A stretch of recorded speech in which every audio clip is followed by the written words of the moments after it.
note that there is a quorum present. Who wants to approve the minutes? Representative Newton, are you?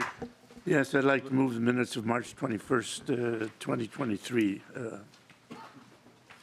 Representative Newton has moved the minutes, approval of the minutes for March 21st. Any discussion to them? Hearing none. All those in favor, say aye. Aye. All opposed? The minutes are approved.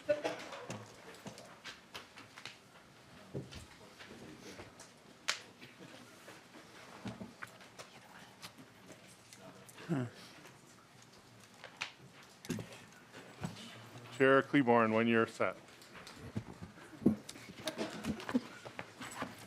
Good morning, Chair Hewitt and members of the committee. I would like to move House File 1826 to be back for consideration. And I'd like to refer it to the General Register, please.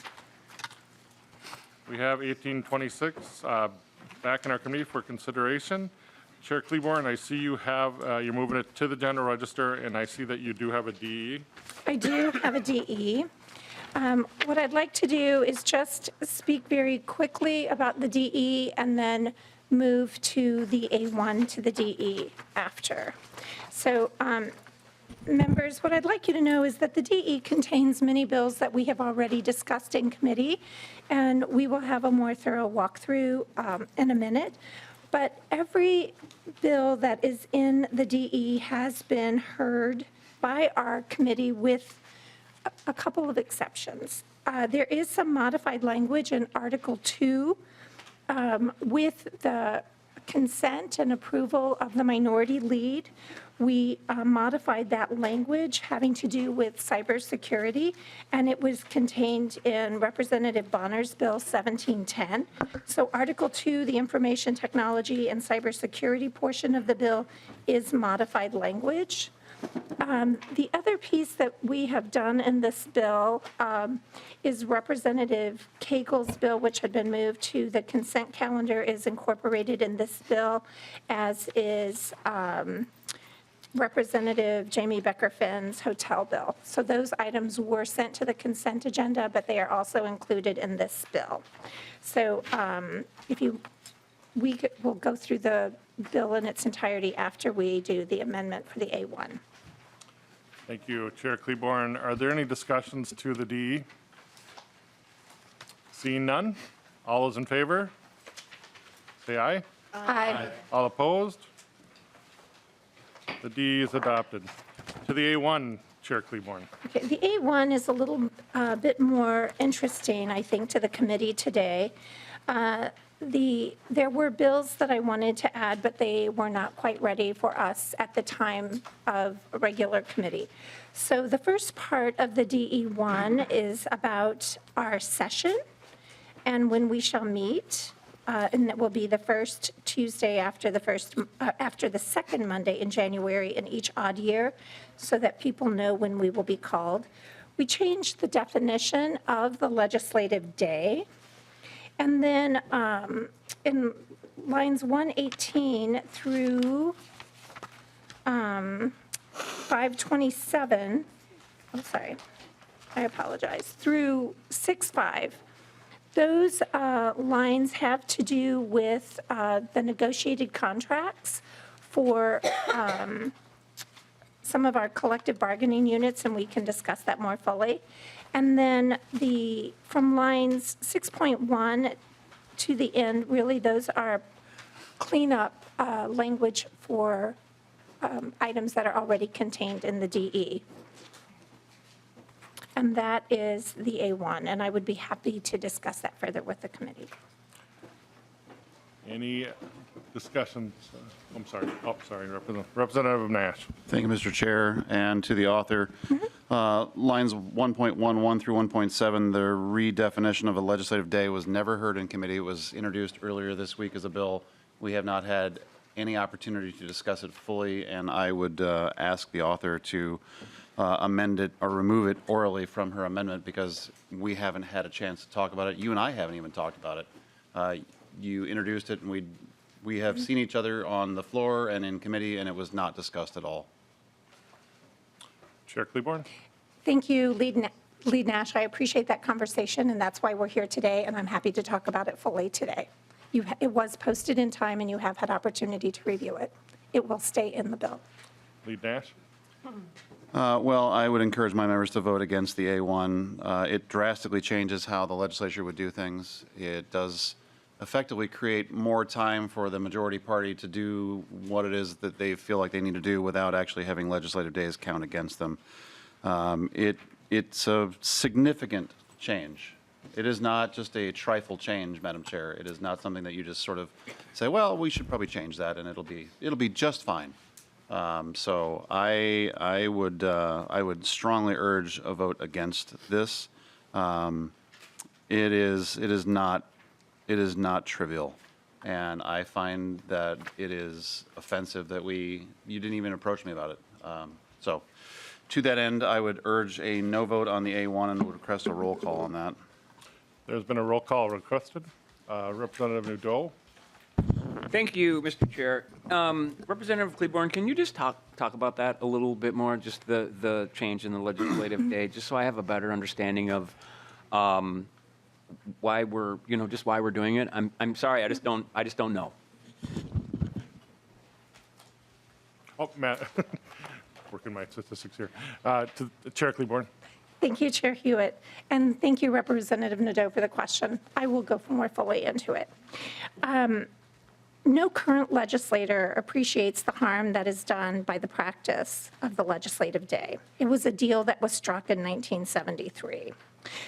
The 120-day limit in the Constitution, that was the agreement. But there is also a sentence that authorizes the legislature to define the legislative day. With the current structure as it is, it forces us to meet only on Mondays and Thursdays, and this has been the schedule since 1973. These delays, to the question that Lead Nash posed, delays and slows the process of doing the people's work. It interferes. It interferes with the public's ability to keep up and to follow the work of the legislature. The sentence in the Constitution is without qualification. The purpose of the sentence is to clearly avoid legislative frustration and to propose a definition that includes all meaningful legislative work. What this change will do is to free this and future legislatures, which may be controlled by another party, from the scheduling constraints that the present definition imposes, allowing this and future legislatures to adopt whatever schedule they desire.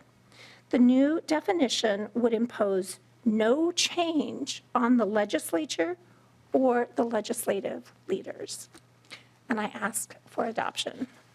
Representative Nadeau, follow-up? Yeah, thank you, Mr. Chair, and thank you, Representative Klevorn. So, just so I'm clear, is the in 1.16 to 1.19, is that saying in the second year of the biennium that we are going to meet after the first Monday in January, where historically we haven't met until February? Am I reading that right?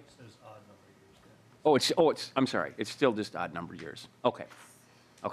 All right, thank you. Representative Nash? Well, thank you, Mr. Chair, and I'll point out a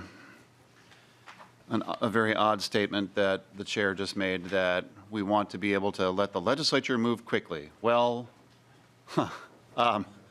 by all accounts, even in Ways and Means yesterday, we were hearing how wonderful it was that we had budget targets this early. Bills began moving off the floor almost within a matter of weeks. So I'm not exactly sure, Madam Chair, where the slowness that you're referring to is coming from.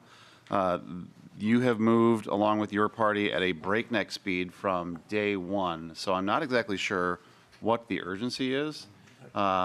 Beyond that, the fact that this was not a bill that was discussed in committee, I thought better of that. I thought that would not be something that would be done. So I'm really taken aback, and I'm really kind of offended that this is dropped into the bill in this manner. Chair Klevorn, would you like to close up? Thank you very much. And if you look at the legislature and our role is not whether legislators are offended or not. And the reason it's in an A1 is so that it's very clear that it is something that I am adding that is different from the DE. I didn't put it in the DE for a reason. Transparency is something that my side of the table honors and respects. And this has been posted. It was posted on time. Communication is always a two-way street. I can come to you, you can come to me. We can always have that conversation and dialogue. And where possible, I have honored letting you know in advance whatever I can. Members, this is a really good amendment, and I ask for your adoption. Please vote yes on the A1. Representative Hansen. Thank you, Madam Chair, or Mr. Chair and Madam Chair. You know, since we're having the discussion here, I wanted to take the opportunity in committee to thank you for this. I think it is the type of reform that we need. The world is very different from the 1970s. And I'll just use one example. As long as I've been here, I've wondered, why do we meet on President's Day when everybody else is off? And so if we're trying to reach a state agency, they're not working on President's Day. And by the way I read the bill, that would be one example of we could adjust and have the legislative day on that Tuesday rather than on President's Day. Is that, Madam Chair, is that correct? That is, Representative Klevorn. Mr. Gehring, if you would like to address this question. Mr. Gehring? Mr. Chair, Representative Hansen, the amendment as proposed here doesn't specify particular days of the week for meeting, but it does, as you say, it provides additional flexibility during the session time to meet as the legislature desires. We have one more member wanting to comment, and we'd like to get to the roll call because our agenda is definitely packed today. So Representative Joy? I'll be quick. I guess the thing I see referencing Representative Nash is when we change this and we try to speed things up, we've seen a lot through this committee that had ... no fiscal responsibility. And I'm afraid in the revisor's office and everybody's working so hard to get this stuff done, and we're saying it's coming, but they're backed up. If we change this, are we just going to move it faster and they're not going to be able to keep up? That's my concern on this. Thank you, Representative Joy. And Madam Chair, I'd like to get to the roll call. Please move to the roll. Mr. Westerman, if you could take the roll.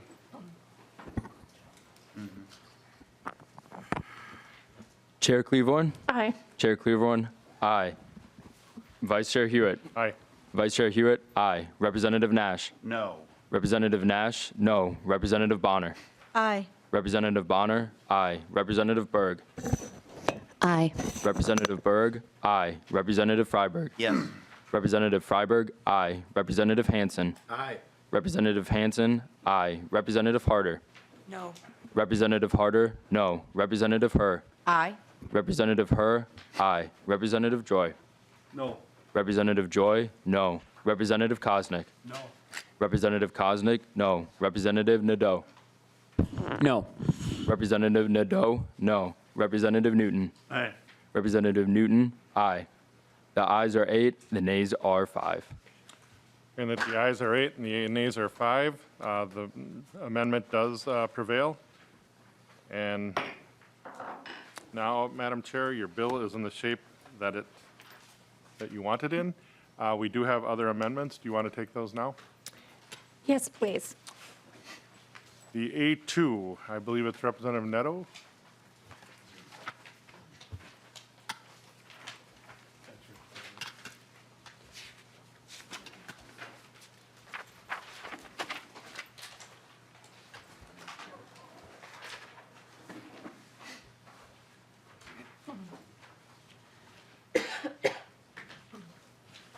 Thank you, Mr. Chair.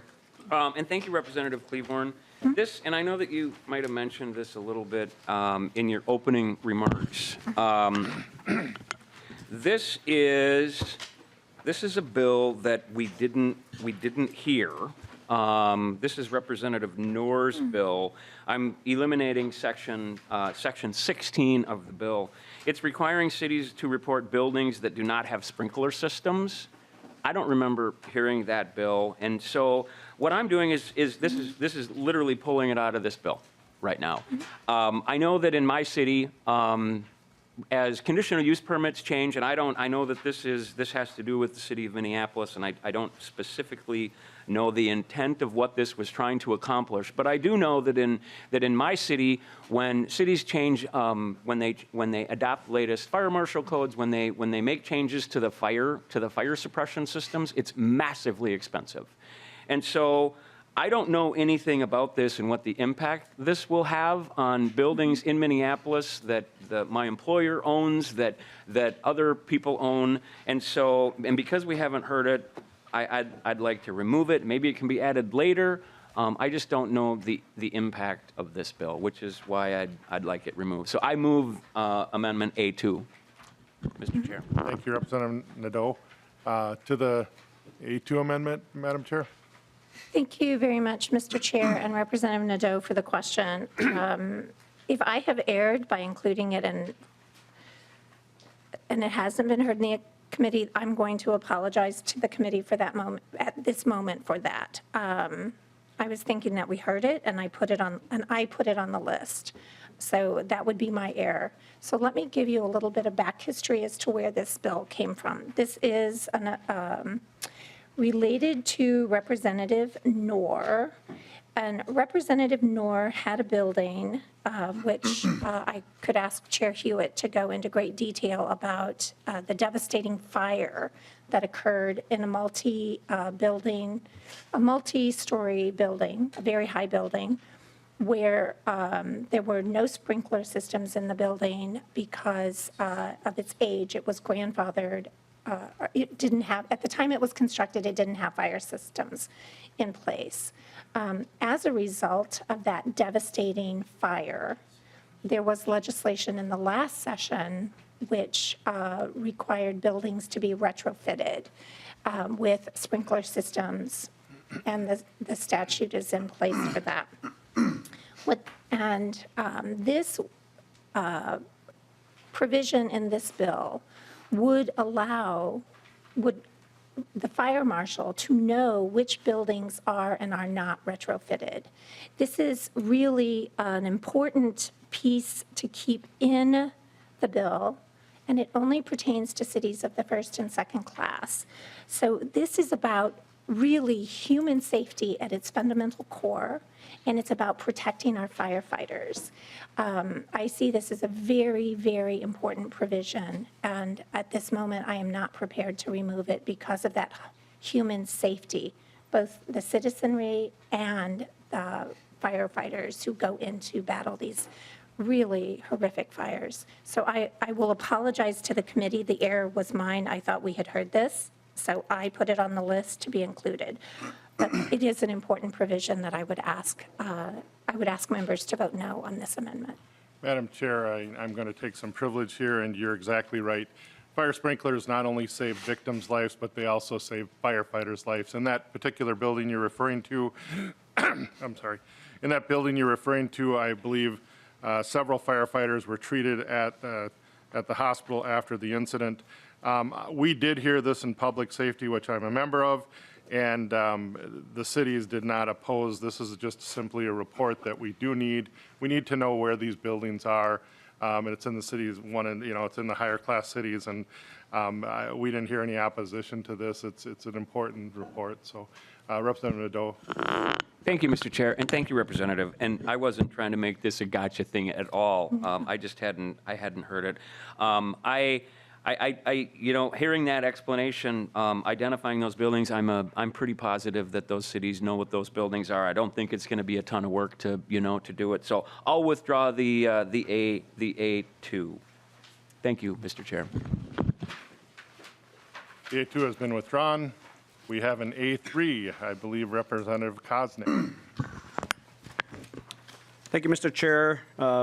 Madam Chair, the A3 amendment, and committee members, the A3 amendment adds some language that helps protect Minnesota industries from being divested from.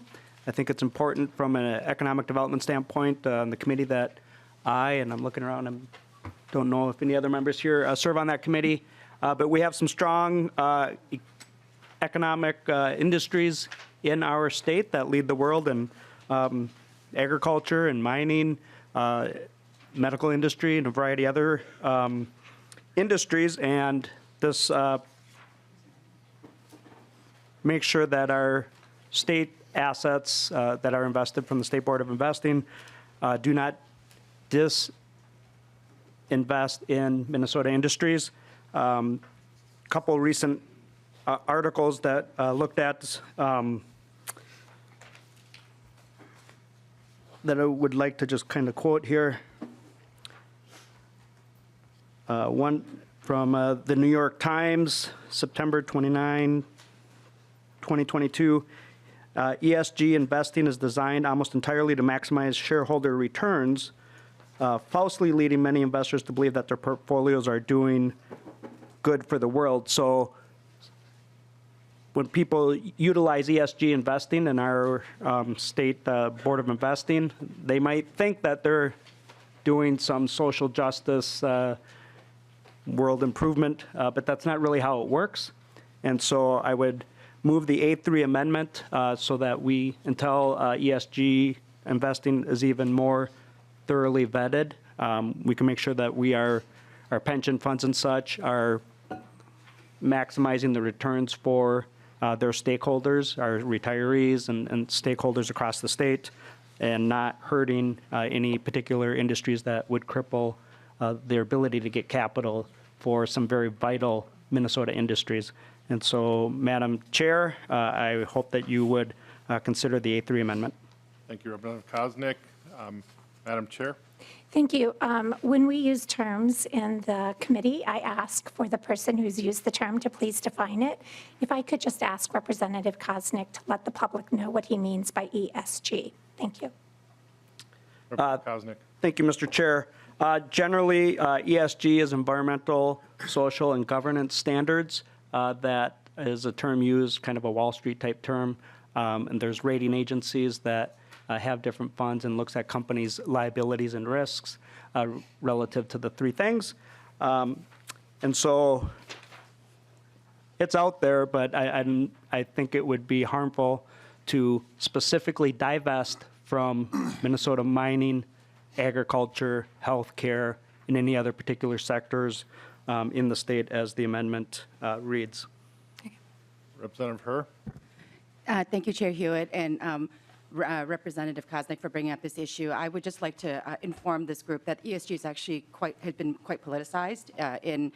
This is actually, we have seen states that have actually taken action on ESG to they've actually seen blowback from that, and that what we've seen with the volatility of the markets, that there has actually been great benefits to having ESG investments. And so I would say that because this is actually quite a complex issue, that I would suggest that this committee vote no on this issue. The time in our state actually does a great job in their performance. We are actually a state that has one of the best performances, and our head of our pensions investments, Jill Schurz, and her team does an amazing job, and we have greater returns than most states. And so at this time, I would ask that we vote no on this particular amendment.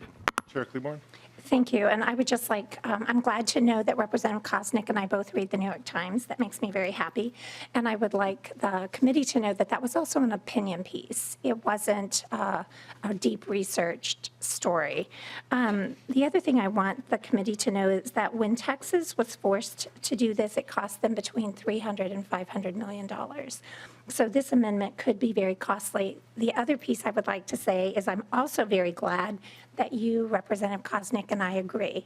Agriculture, mining, healthcare are really important industries in our state, and we will both work together to keep them strong. But on this particular amendment, I ask for a no vote. Representative Koznick? Thank you, Mr. Chair. I would request a roll call. And the previous quote that I had mentioned is from a clinical associate professor at New York University, Stern School of Business and a former entrepreneur. I think his opinion is quite valid, but maybe you would prefer business insurance, February 1st, 2022. Part of the challenge in managing ESG risk is limited data.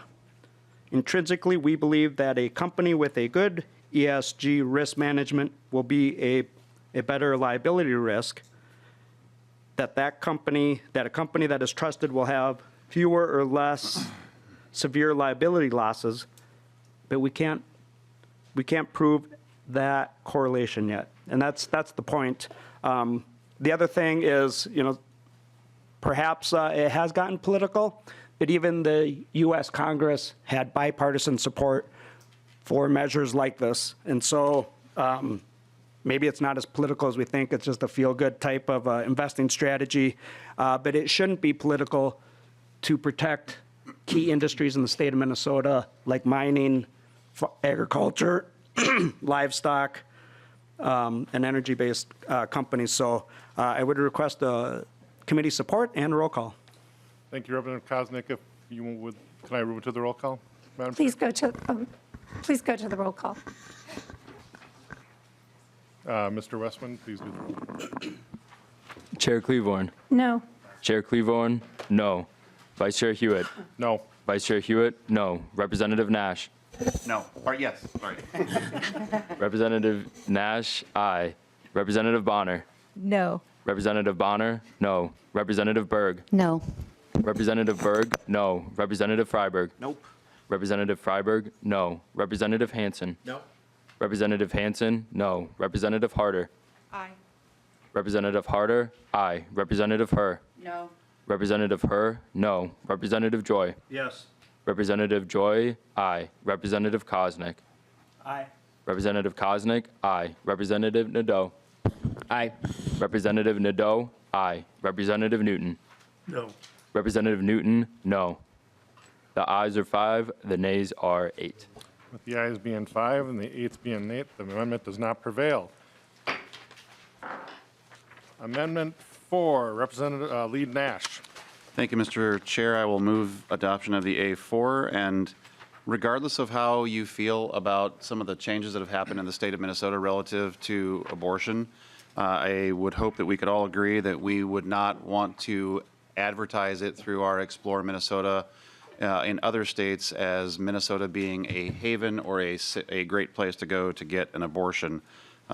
These are funds that we allocate to do things like promote our resort areas and fishing and other things, and I would hope that we could agree that we should make sure that some guidelines are put forward so that we do not have those sorts of advertisements happening in other states. Thank you, Representative Nash. Chair Klevorn. Thank you, Chair Hewitt. Abortion is health care. I ask for a no vote on the A4. Mr. Chair, I would request a roll call. Roll call has been requested. Would you also like to speak again? It looks like I Representative. have some other members, I think, that would like to talk first. Sure. What do we have? It looks like Representative Koznick. Thank you, Mr. Chair. Again, from the Economic Development Committee, there is important but limited resources that are allocated to that committee to help create a resilient and stable economy in Minnesota. And there's quite a large ask. I think it was, well, actually Representative Hansen had his bill that we were kind of working on, haven't seen it back, but to create grants across the state through the Explore Minnesota tourism. What this amendment simply does is says those funds should be used to promote other economic activity in this state. That's all this amendment does, and says we should stick to the traditional use of that board. And if you think it's appropriate for Explore Minnesota to be touting healthcare services like abortion simply because it's a political issue, this amendment says we should basically stick to the economic incentives that this board was created for. It was not created to promote abortion services. And so I appreciate the amendment, I appreciate the roll call, and I think Minnesotans would expect the dollars in Explore Minnesota to be used for promotion of other tourism type of activities, not abortion services. Thank you, Representative Koznick. Representative Joy? Thank you, Mr. Chair. Yeah, on this one too, I agree. You know, we go through and we put scopes in, we just put a thing to change on the legislative day to the week, and we talked about how we got to get scopes of things handled when we're dealing with money and advertising. And this amendment here is to put a scope in there what they can't use the money for. We want to use it for promoting and getting people into Minnesota. But one of these, healthcare is something we shouldn't be, because we all have hospitals, we all have healthcare, but we don't need to promote things like this. We need to focus on why people should come to Minnesota as a tour. So I think this is a good amendment. Thank you, Representative Joy. Representative Bonner? Thank you, Chair Hewitt, and thank you, Madam Chair. You know, I just want to be really upfront and honest about this particular provision. Women are not going to an Explore Minnesota magazine to determine where to get their reproductive health care. They're just not. I mean, if you need reproductive health care, you have a whole lot of other things on your mind than reading Explore Minnesota manuals. So with that, I would respectfully request that we just vote no. Representative Koznick? Thank you, and I appreciate the comments of the committee member. It's not about a magazine that gets distributed around the state. There are other campaigns, TV, multimedia, but also there's grants that the state gives to Explore Minnesota, to other localities and chambers of commerce's, tourism boards. What this amendment does is that those funds won't be used for that. They will use for the intended purposes of their local economies. Representative Nash? Thank you, Mr. Chair. Minnesota is a heavy tourism state. We have lakes, we have resorts, we have ski hills, we have all kinds of great shopping in different places. That's what the mission of Explore Minnesota should be. I would say that the argument is an easy one to make, that the tax dollars that are collected from Minnesotans around the state come from people who would have some problems with advertising abortion in other states. It is not an unreasonable request to say that their tax dollars that might be from somebody in a resort area or around a lake should not go to promote abortion services over the top of promoting these resorts and other things that someone could come to Minnesota to do. I think that this is a very straightforward amendment. I think that this is something that even people who are pro-abortion should be able to say, you know what, we don't need to advertise abortion in other states through potential radio or TV or internet campaigns. So I think that you might want to think carefully about how you're going to vote on this bill, on this amendment. So with that, I renew my request to adopt the A4, and I have requested a roll call. Go to the roll. Unless you Please, wanna just make go a to the roll. comment? Okay. Please vote no. Mr. Westman, please take the roll. Chair Klevorn. No. Chair Klevorn, no. Vice Chair Hewitt. No. Vice Chair Hewitt, no. Representative Nash. Yes. Representative Nash, aye. Representative Berg. No. Representative Berg, no. Representative Freiberg. No.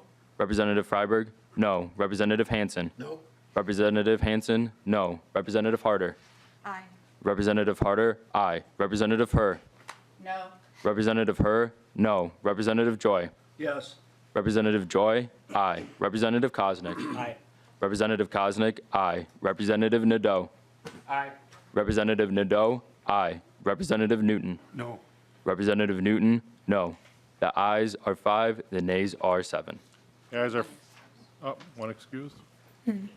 The ayes are 5, the nays are 7. The amendment does not prevail. The A5, Representative Nash. Thank you, Mr. Chair. I'll just preemptively move the A5 with a request for a roll call. Roll call has been requested. Do you want to explain the A5? Thank you, Mr. Chair. It is essentially the same type of paradigm, but rather than have it be for abortion services, it would be for trans we're going to be taking up the bill today, but it would be, if that were to become law, that it would be for receiving gender reassignment services in the state of Minnesota.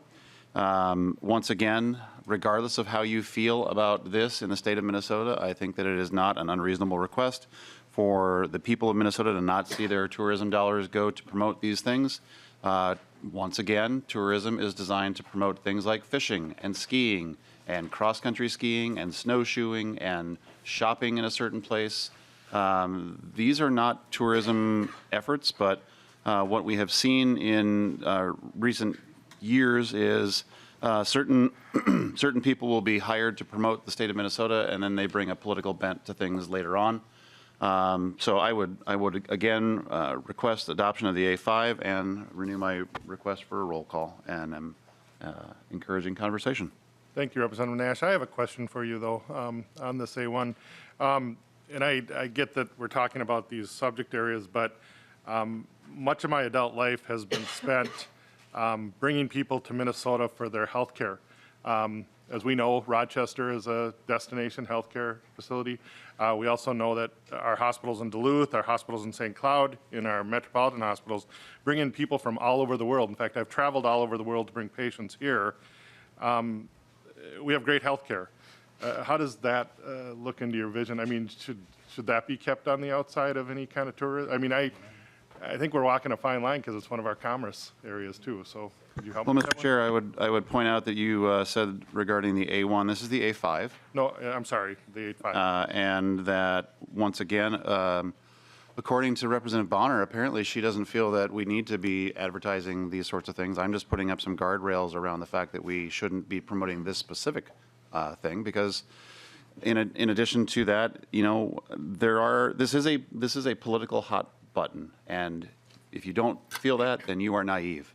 So I do believe that this is something that we want to not invest in from our Explore Minnesota tourism dollars, and I will stick with that. Chair Klevorn?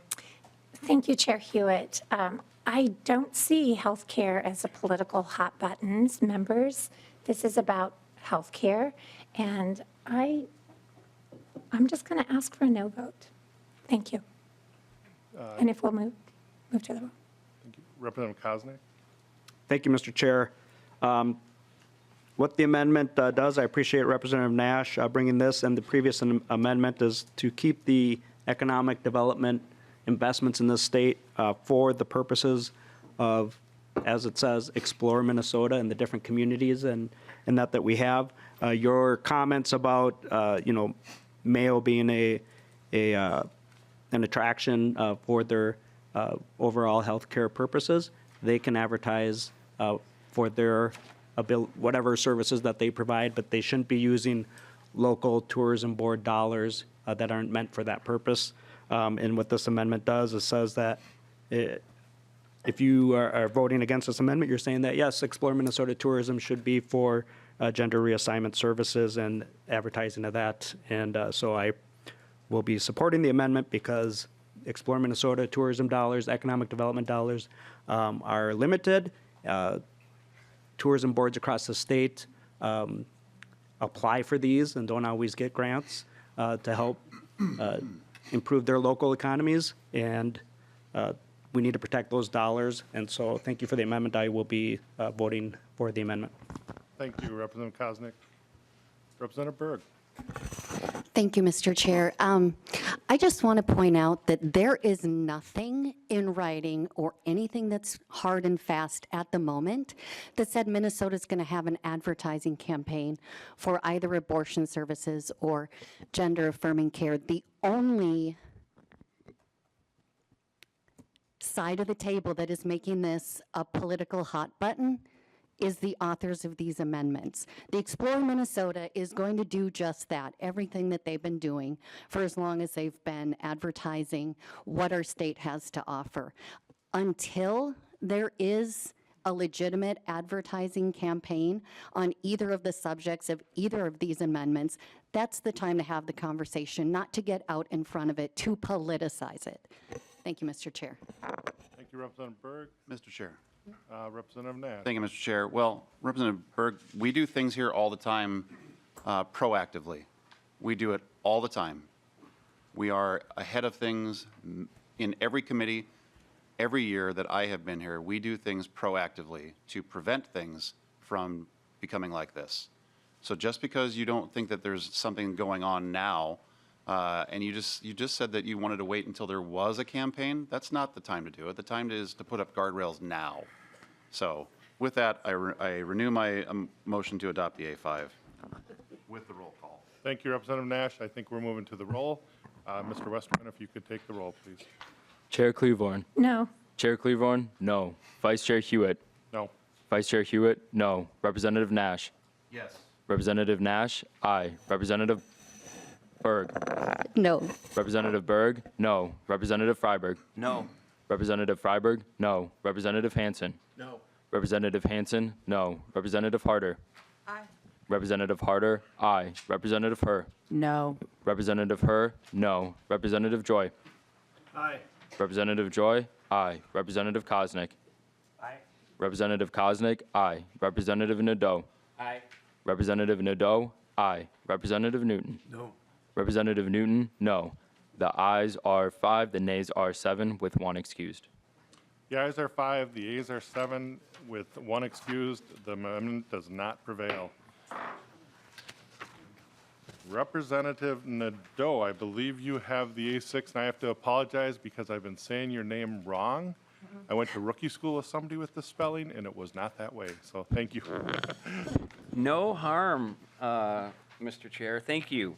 The A6 is the A6 basically addresses House File 1800. It's Representative Newton's bill that basically says that if the Senate doesn't reject an appointment within 60 legislative days, then that appointment is automatically accepted by the Senate. I have a problem with this bill. Oh, I'm going to move this amendment first, Mr. Chair. I'm sorry. Thank you. And we had a little discussion when it came before us, and I thought it was a good discussion, and I have had some time to think about it.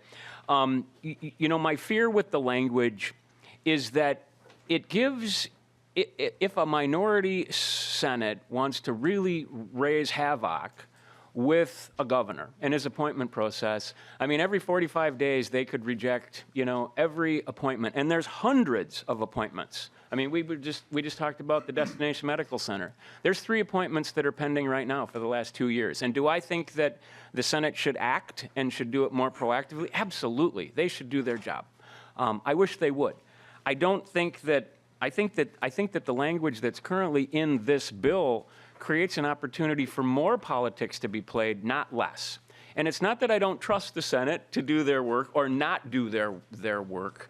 I am worried about the way that this is, and I think sometimes the Senate doesn't confirm just because they don't necessarily love the appointments. And you know, and to save embarrassment, they just let those people function, you know, without having those appointments. And I don't think that creates, you know, I don't think it creates problems. I don't think it reduces confusion. There's currently people on the PUC that haven't been confirmed for 2 years.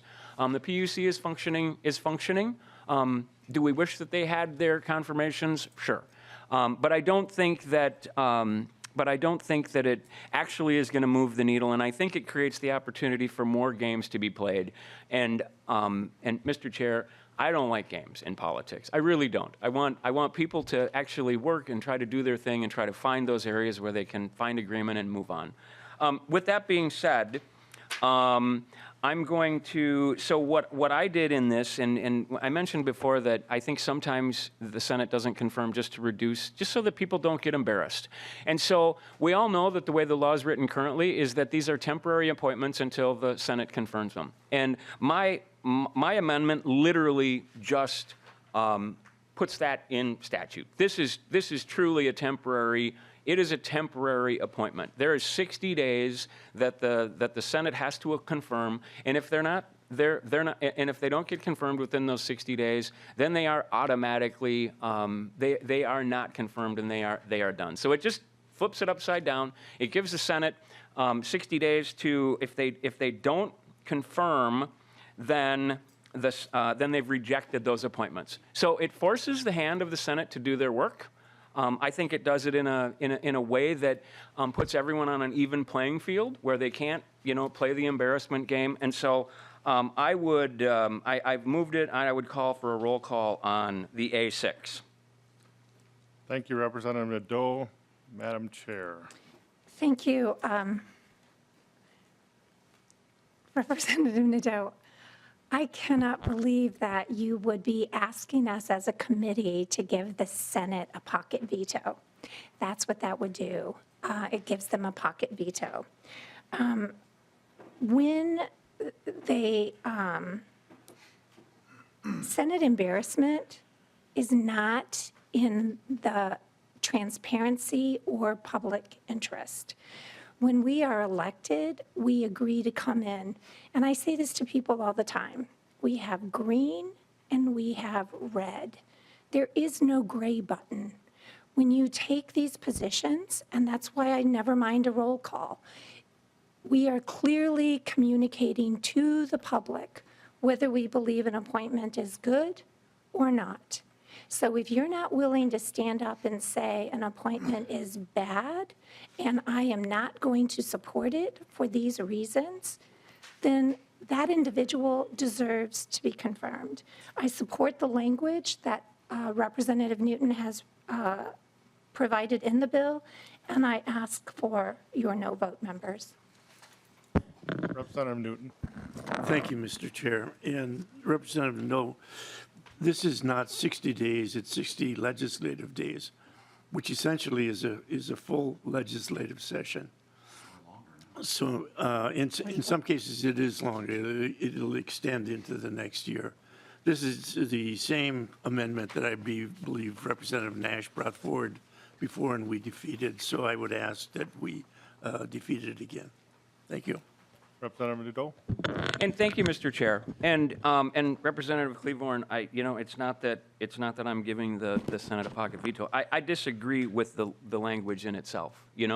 It's not a pocket veto. I mean, the language as it's in this bill is basically saying it's an automatic appointment unless there's action taken. So pocket veto versus just, whatever, I think that, what I'm trying to do is I'm trying to make the Senate to act, which is what I think Representative Newton's doing, except I'm trying to make them act in the affirmative rather than just allowing appointments to go on just as long as they're not there within 60 days. And honestly, I think sometimes we need more than 60 days. I mean, I think that commissioners, that appointees need more than 60 days to build those relationships and actually move forward. So thank you. I would hope people would vote aye on my amendment, but thank you. Moving to the vote, Mr. Westman, if you could take the roll. Chair Klevorn. No. Chair Klevorn, no. Vice Chair Hewitt. No. Vice Chair Hewitt, no. Representative Nash. Yes. Representative Nash, aye. Representative Berg. No. Representative Berg, no. Representative Freiberg. No. Representative Freiberg, no. Representative Hansen. No. Representative Hansen, no. Representative Harder. Aye. Representative Harder, aye. Representative Herr. No. Representative Herr, no. Representative Joy. Yes. Representative Joy, aye. Representative Koznick. Aye. Representative Koznick, aye. Representative Nadeau. Aye. Representative Nadeau, aye. Representative Newton. No. Representative Newton, no. The ayes are 5, the nays are 7, with 1 excused. With the ayes being 5 and the nays are 7, and 1 excused, the amendment does not prevail. Lead Nash, I believe you have the A7. Mr. Chair, and if we were to take up the A8 first, I think we might have a better outcome. It is something that we've talked about and have achieved compromise, I believe, with minutes, so I would direct that towards the chair. Representative Lead Nash, I believe that can be accomplished. Let's take up the A8 first. Okay, I would move the A8 for adoption. And we'll hold off on a roll call for now. Maybe we've achieved something, but this is sort of a variation on the bill that I had presented. It, after consultation with Minute, they had some concerns with the A7's language and the subdivision 3 language of the bill for the software licensing contracts. But the A8 was a compromise piece. I spoke to Deputy Commissioner Eichten on the phone yesterday, and we sketched through this, and I want to say thank you to Mr. Gehring for quickly drafting this to get it done. I believe we do have compromise on this, and I believe that Commissioner or Deputy Commissioner Eichten can speak to it, but this is effectively reporting. We are pursuing a transparency with Minute on reporting for cloud computing. I believe the Deputy Commissioner is here and will come and testify to what I just said. Chair Klevorn? When I left last night, I was not of the understanding that there was an agreement, so I would ask Deputy Commissioner Eichten to come forward, please. Deputy Commissioner Eichten, if you could state your name and title for the record and continue with your testimony. Absolutely, Mr. Chair. John Eichten, Minnesota IT Services Deputy Commissioner. I did want to confirm we are supportive of the A8 amendment before us here. I do want to flag, I wouldn't say drafting issues, but just a couple technical issues that we might want to work on moving forward just in terms of the cloud computing migration language. It's tied to a report that is only provided on multi-agency change items, which are pretty rare.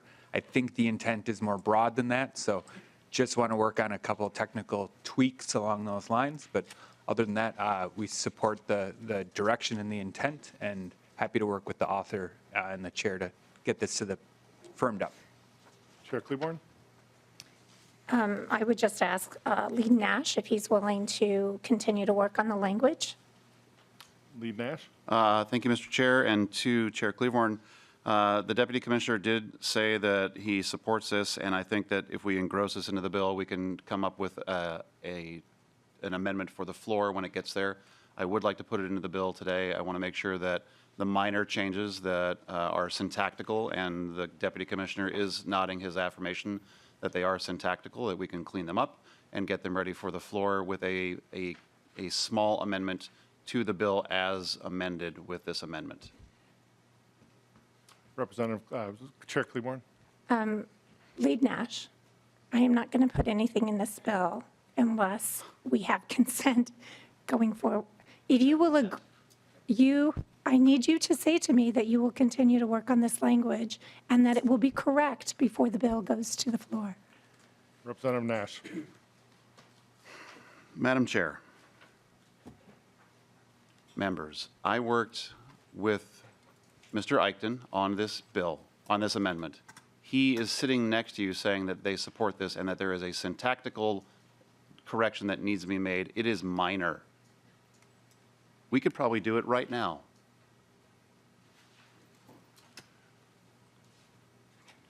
Chair Klevorn? I'm getting consent from Deputy Commissioner Eichten that he can work with us. So we will, is that the confirmation? Yes, Madam, Mr. Chair and Representative, I can either go back and try and come back with some oral amendment language, or I'm happy to work with the author between now and the floor session, or even at a later stage if this is going to conference to help get it in the shape that I believe he intends. We can work with the language as it is. I don't think the author will get the report he's looking for, though we would be happy to offer a voluntary report that's not mandated in statute to get him the additional scope that I believe he's looking for. We had an agreement, a verbal agreement. Once you see it drafted and you see what the new reporting is tied to, and we know that that report is rarely produced because there's very rarely a multi-agency change item. It's just where it got tied to. And so I think it could go into the bill just fine as is and stay as is, and we would simply produce a report that aligns to what we understand to be the author's intent. And we wouldn't even need a floor amendment then. Representative Nash? Well, Mr. Chair, I appreciate the Deputy Commissioner's direction. I'm happy to continue working to make sure that this, if we want to make a floor amendment to the language that gets engrossed right now, we can tighten it up. But again, I do believe that this is something that should go into the bill. We can bring a floor amendment. I'm sure the author is going to bring floor amendments of her own to her own bill. So we can do that. We can then tighten it up, as the Deputy Commissioner has said. I can work with he and Mr. Gehring to make the syntactical changes, but would like to have this go into the bill right now. Representative Klevorn? With Mr. Eichten saying that he can work with it, members, I would say yes. Please vote yes. We're going to move to the vote. All those in favor of the amendment going on, say aye. Aye. All opposed? The ayes have it. The amendment is on the bill.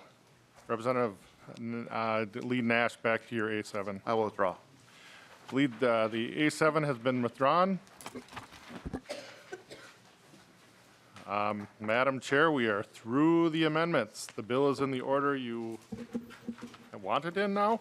I believe we're at the testifiers. Would you like me to call them up? Since I don't know who they are, please. Wonderful. So our first testifier is Stacy Christensen. And is Fire Marshal Bryce in the room? There you, I can't see you. You're on deck, sir.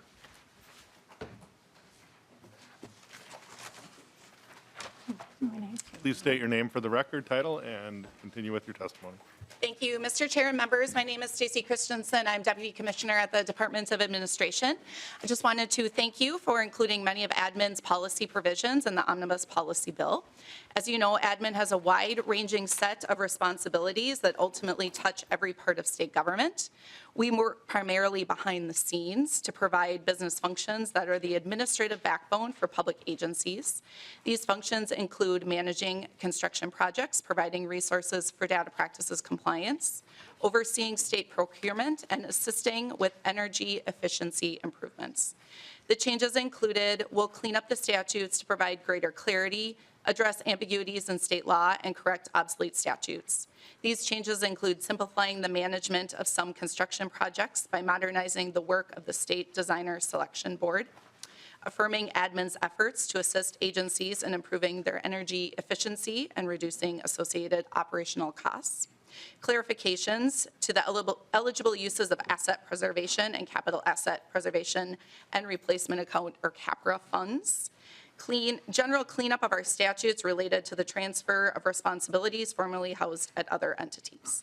These changes will keep admin statutes streamlined and current while ensuring adequate oversight of the agency's work. Thank you for your time. Thank you, Ms. Christensen. And Fire Marshal Bryce, you can come down.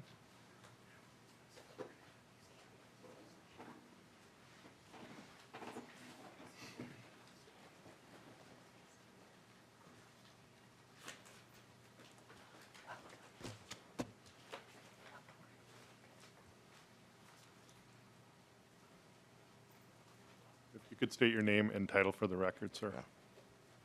Mr. Chair, my name is Tom Brace. I'm the former Minnesota State Fire Marshal from 1987 to 2003, and prior to that I was the Washington State Fire Marshal for approximately 10 years.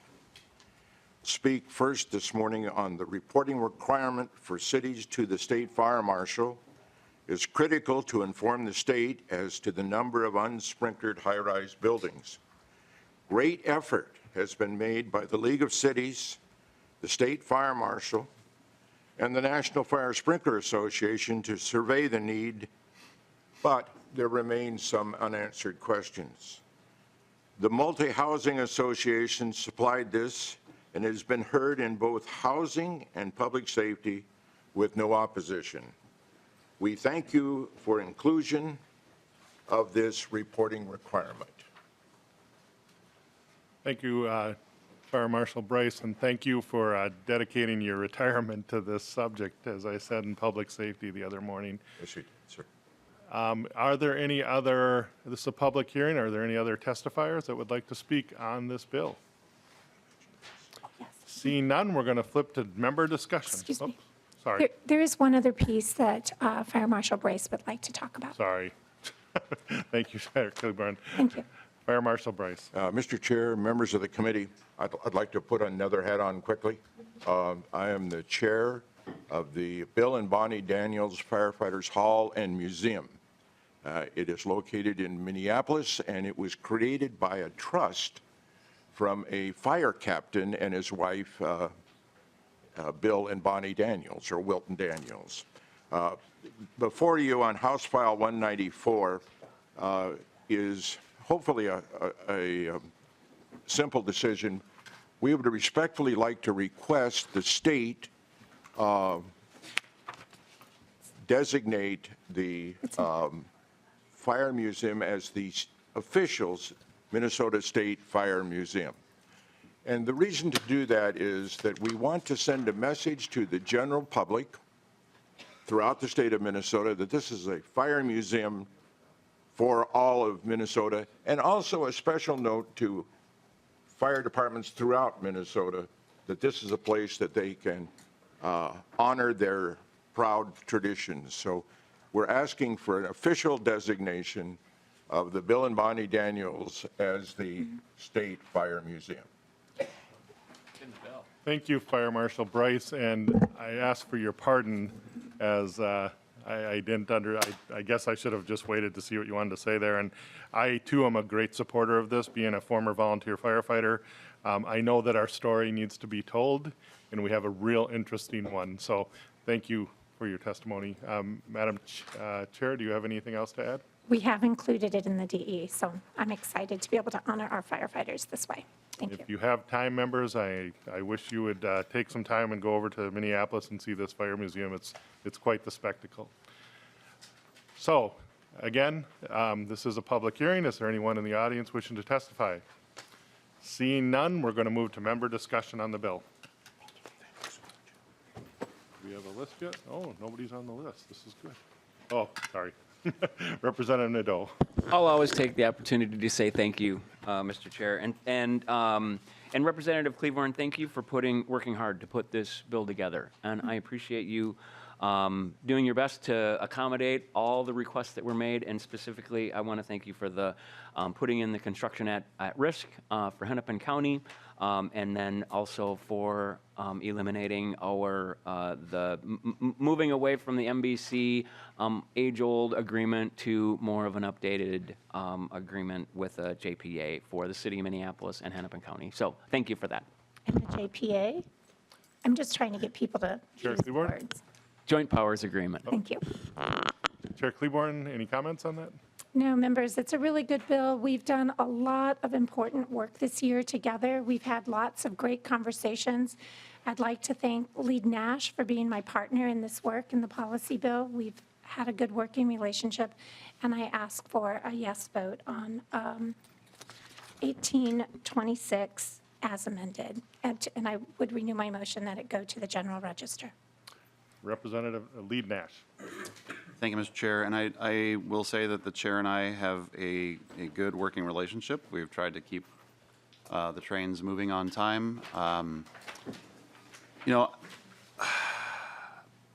There are things in this bill that I think are worth supporting, but there are things in here that, or things that didn't make it in here, and for that reason, I will not be supporting the bill, and I'm going to ask for a roll call as it leaves committee.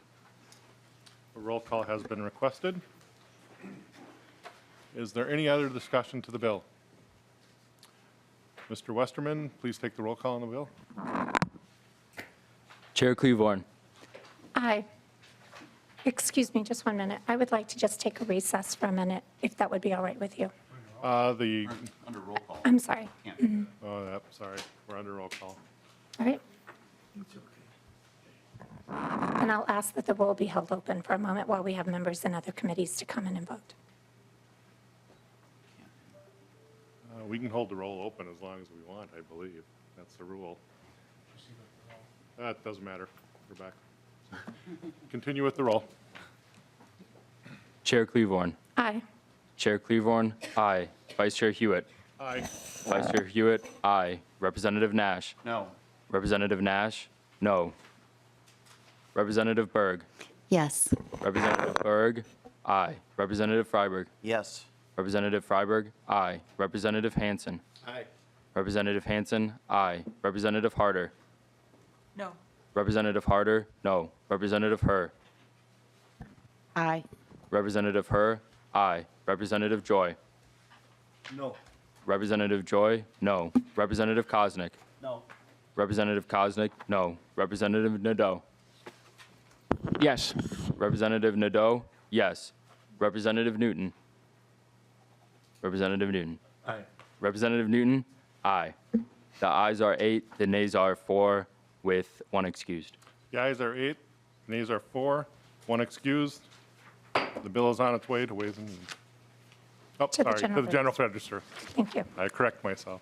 Bill's on its way to general register. We will be in recess till the call of the chair, 6 PM or 30 minutes after floor session. We are in recess.